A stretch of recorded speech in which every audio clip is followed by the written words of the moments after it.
ក្រងក្រមដែលរៀមផ្សងជាយូរហើយថ្លៃក្លិនប្រងសោភាលៀងក្លិនកាយា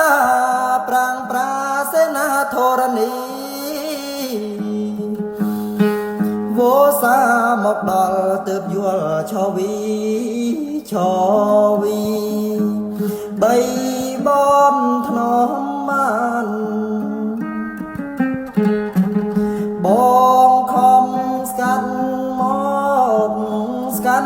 មកសងរោគប្រងភំផានប្រឹងប្រៃទីតីដី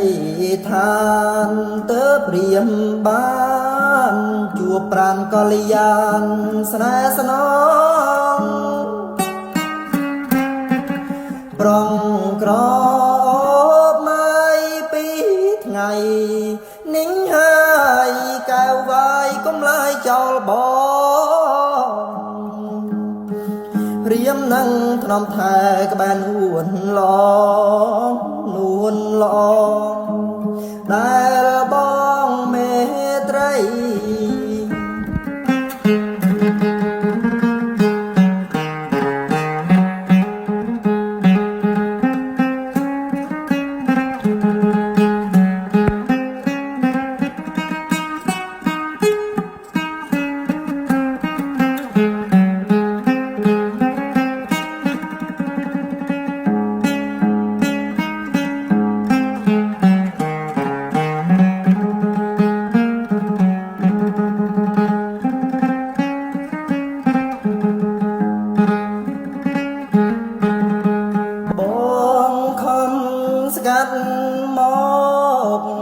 ស្កាត់មកផ្សងរោគប្រងភំផានប្រឹងប្រៃទីតីដីឋា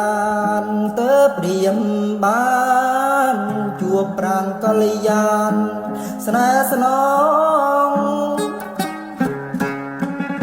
ប្រងក្រថ្ងៃនិញហើយកែវវាយកុំឡាយចោលបងរៀមនឹងថ្នមថែក្បែរនួនឡងដែលបងមេត្រី